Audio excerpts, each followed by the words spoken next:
స్వామి సన్నిధానంలో చూడొచ్చు. శుక్రవారం పూట భక్తుల యొక్క కోలాహలం ఆలయ భాగంలో చూడొచ్చు.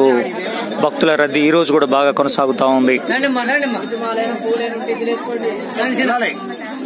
ఆలయ ప్రాంగణం మొత్తం కూడా భక్తులతో రద్దీగా కిటకిటలాడిపోతా ఉంది. స్వామి ఆలయం మొత్తం కూడా చూడొచ్చు. మన భక్తులతో ఎంత రద్దీగా ఉందో ఈ రోజు కనిపిస్తా ఉంది. ప్రతి శుక్రవారం కూడా ఎలా ఉంటుంది.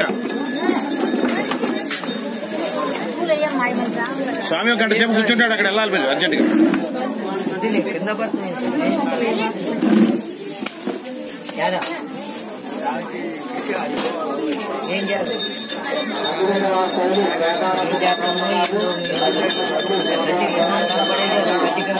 ప్రతిరోజు కూడా ఎర్రవరం బాల ఉగ్ర నరసింహస్వామి అప్డేట్ అందిస్తున్నటువంటి శ్రీతరం భాస్కర్.